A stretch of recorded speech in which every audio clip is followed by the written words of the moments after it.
My gosh, Big Cat, I'll tell you what, I've seen some ugly moments over the years while watching NFL football, but I can't think of an uglier visual than a player removing another player's helmet and then swinging it at him and hitting him in the head with it. It happened with 14 seconds left last night in Cleveland's win over the Pittsburgh Steelers. The Browns won 21-7. Total garbage time. Everybody just trying to get out of there. Now, look, Mason Rudolph wrestling with Myles Garrett on the ground, and it looked at one point like Rudolph was trying to take off Garrett's helmet. Well, he was unsuccessful. Garrett was successful. Off went Rudolph's helmet, and then Garrett hit Rudolph with his own helmet, something we've never seen before. I think the closest we came was Lyle Alzado back in the 80s, ripping off a guy's helmet and throwing it at him, not hitting him with it in the head, just throwing it at him. This is helmet off and whacked on top of the head. Somehow Mason Rudolph was not rendered unconscious like he was a few weeks ago when he took a helmet-to-helmet hit from Earl Thomas of the Ravens. Just a horrible visual for the NFL at a time when the NFL is very serious about player health and safety. This is not going to be a good week for Myles Garrett or the Cleveland Browns, because I think the aftermath of this thing, Big Cat, is going to entail a suspension that at least carries through the rest of the season. The real question for me is whether it goes beyond the 2019 season. The part about we're lucky that Mason Rudolph didn't get hurt more, you're absolutely right. And if you look at it, it's clear that the helmet kind of hit him where the soft padding is, and that probably saved us something a lot worse. The crazy thing to me, Mike, is that Myles Garrett, up until he rips his Mason Rudolph's helmet off, if he just throws it right there, it's nothing. It's a great rivalry game. It's one of those classic games where you say, AFC North football, can't wait to watch these two teams play in 2 weeks. Like, if he had just stopped at that moment where he rips Mason Rudolph's helmet off, we've seen that happen before. We've seen guys go at each other in that kind of manner. It's everything that happened after that where just all hell broke loose. And I agree with you that we haven't seen anything like this. I will kind of push back on you that this is the worst thing we've seen on a football field, because I think we've seen guys get paralyzed. We saw, like I said, a guy bleeding out of his ear 2 hours earlier. So there has been, that's the only funny thing that I see, at least on Twitter, the instant reaction where everyone says, I cannot believe I'm watching this. Well, let's just remember, this is a football game, and guys are going at each other a million miles an hour. And, of course, this is outside of the football game, and that's where it becomes an issue. But this is also still a very violent football game, and there is something weird about our brains where we watch guys go launching each other at each other a million miles an hour. And, I said it, and it's the truth. There was a guy bleeding out of his ear 2 hours earlier, but then when someone gets hit with a helmet outside of the game, now it's the most disgusting act of violence we've ever seen. So I think that's a little weird thing that we play with our brain, and everyone gets very upset. And I understand it's obviously not inside the game, but it's a weird dynamic I see on Twitter. I get that, but you're also watching football. Can I at some point? Are you going to filibuster all the way to the break? The hard break at the end of the half hour? What are you going to do here? Here's the point. It is completely and totally beyond the boundary of what you expect and accept when you walk onto a football field. You do not abandon the rules of society when you play football, when you play hockey, when you play basketball, when you play baseball. Marty McSorley in 2000 ultimately was charged with assault and was sentenced to 18 months of probation for whacking Donald Brashear in the head with a stick. There are limits, even in hockey, where they get it on and they throw the gloves down and they fight. But it's one thing to fight with your knuckles. It's another thing to use your stick as a weapon. There are lines that you can't cross. That's my point. Yes, we have seen guys horribly injured and paralyzed. Those are all things that have happened within the confines of playing football, not within the confines of someone saying, I'm going to take a street fight and I'm going to have it play out on a football field well after the play. That's my point. And this is right up there with what Albert Hainsworth did to Andre Garrod. Now, Hainsworth kind of pulled the helmet off of Garrod and then stomped on his forehead. And look, it was bloody, it was nasty, and that was all before the NFL had its epiphany about player health and safety, and the suspension then was 5 games. This is the first time we've seen this kind of deliberate misconduct after the NFL decided to get serious about health and safety, and that's where the real test is going to be. What is the NFL going to do? Because now the NFL supposedly cares about players' overall health and safety.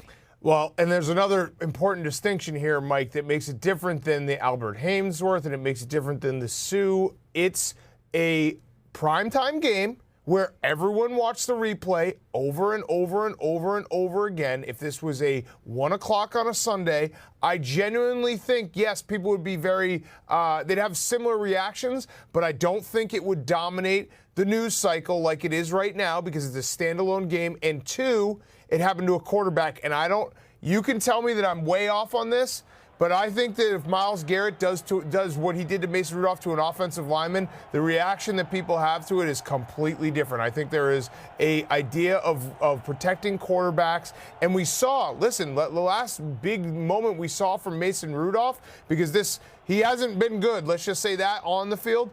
The last big moment we saw was when he had a very violent concussion against Baltimore. So people have that visual in their head as well, where they're saying Mason Rudolph is coming off a severe concussion where he was, had to come off the field and they had to take his face mask off. And now, not a month later, he's getting hit on the head with a helmet. So I think those two things, Mike, add to the reaction and what the punishment will be. Not only the epiphany that the NFL had about player safety in 2009, but the fact that it was a primetime game and the fact that it was a quarterback who got hit, not a lineman-on-lineman thing. And you're right. If there had been an injury inflicted on Mason Rudolph, if he just collapses in a heap like he did when he was hit by Earl Thomas within the confines of the game, then I think you do have to raise the question of whether or not Myles Garrett gets charged and prosecuted for assault. I really do, because the laws do not suspend when you walk onto the football field. But apart from that, it's a horrible visual for the NFL that we're going to see over and over again all weekend long. We're going to be talking about it on Sunday. I already expect that there'll be a segment on Football Night in America where we address the timing of the Myles Garrett suspension, because usually they wait until the weekend is completely over. The smart move would be to go ahead and suspend him today, so we're not spending all of Sunday replaying that moment, talking about what may happen to Myles Garrett. Just get it done now. There's no reason to wait until Monday, and the NFL would be wise to move forward and implement the punishment today before the weekend rolls around. But the fact, look, we're already conditioned to believe that quarterbacks should be protected because they are protected when they're in the pocket passing. And you mentioned the Mason Rudolph circumstance. What if this had been a Tom Brady, a Patrick Mahomes, an Aaron Rodgers, a star quarterback? It would have been even worse. It's just Mason Rudolph. And no disrespect to Mason Rudolph, but I spent a lot of last night wondering whether or not he should be benched for Devlin Hodges, or whether or not they should go to the Colin Kaepernick workout and seriously consider signing him, because he may be better than the guys they currently have available. And even though it's only Mason Rudolph, it's still an egregious act. Yeah, you're absolutely right. The one thing I want to push back on that I've seen a lot on Twitter, and you just mentioned it, the idea that, like, if this had happened in a workplace, a regular workplace, the person would be in jail. I think that's a little bit much, because guess what? The NFL football field, that's not a regular workplace. And again, that's not excusing whatsoever what Myles Garrett did. I think the people who are out there right now saying, well, Mason Rudolph started it and tried to grab his helmet, that's crazy. Again, if Myles Garrett rips Mason Rudolph's helmet off and tosses it into the stands, it's a completely different visual. Everything that he did from the moment he ripped his helmet off afterwards is where it's a big problem. We've seen guys rip each other's helmets off before a million times. That seems normal. But this is, again, not a regular workplace. It's not like walking into Deloitte and someone bashing you over the head with a helmet. It's a football field. It's the National Football League. These guys are playing a very violent, physical sport, and adrenaline is coursing through their veins, and it's hard to turn off that switch.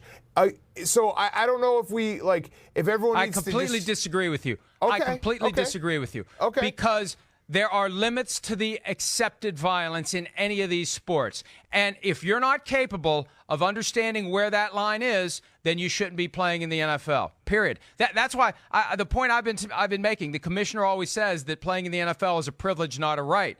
Do they really mean that? Because there are other guys out there. Because I think what you're doing in a roundabout way, and I don't think you're doing it on purpose, you're demeaning all football players by suggesting that they're these Neanderthals that can't turn it off. You have to be able to turn it off. You have to be able to turn it off. And what he did last night was so far after the play ended that you can't just say, well, it's football, so you have to accept that maybe you're going to get whacked in the head with your own helmet. What I'm saying is there's nuance to all of this, that people are just painting it completely black and white and saying if this happened in your office, you would be in jail right now.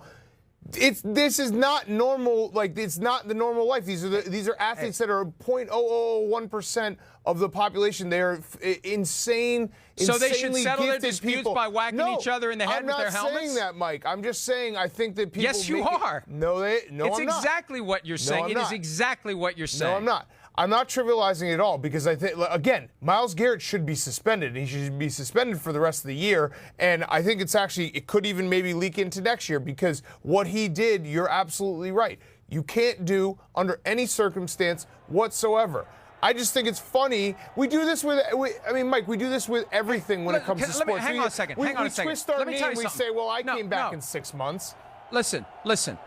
Here's the reality. There are a lot of stressful jobs out there. We are blessed and fortunate that our jobs do not entail the kind of stress that other jobs have. And you mentioned Deloitte, right? In an accounting firm, there are moments of high stress. When you practice law, there are moments of high stress. And there have been times when I was practicing law that I wanted to punch someone in the face. Right? You have to restrain that. You have to control that in a civilized society. And the rules of a civilized society are not abandoned simply because you're playing football. There is a point where you have to comply with what the other humans expect. And the other humans expect not to be punched in the face, not to be hit in the head with their own helmet, not to be jacked upside the head with a stapler. These are things that we should all expect no matter what your profession is.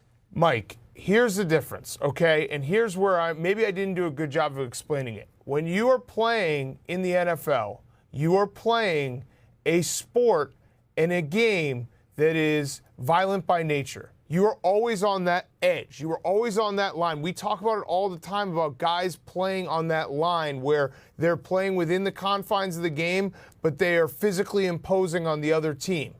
I think, and again, this is in no defense of Myles Garrett, I think there is a difference between what happens on a football field when you are always playing on that violent edge and what happens sitting there in your office and being like, well, if this happened in my office, it would be totally different. Yeah, of course, it would be totally the same. It would be totally different. It's just a different set of circumstances.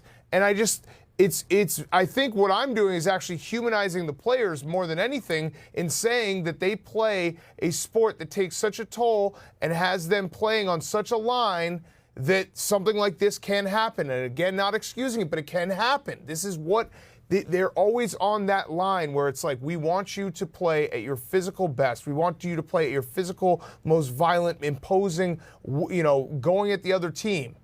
That switch is a lot closer. Your finger's a lot closer to that switch than if you're sitting behind a cube. Here's one thing I want us all to remember when February rolls around and we hear the stories about the stupid questions that get asked of the players at the scouting combine and the different circumstances to try to put them in. This is exactly what the teams are trying to screen. They're trying to figure out which guys are going to blow a gasket in the heat of the moment and which ones aren't. And either the Browns knew or the Browns should have known that Myles Garrett is potentially going to blow a gasket like that. Now, maybe this is the first time in his life something like this has ever happened, but this is why they ask those stupid questions that we like to complain about. They want to find out which guys are going to be able to keep their cool in those moments of high stress and which ones aren't. Hi, I'm Mike Tirico, and thanks for watching. Make sure to hit subscribe for the latest news and highlights from NBC Sports.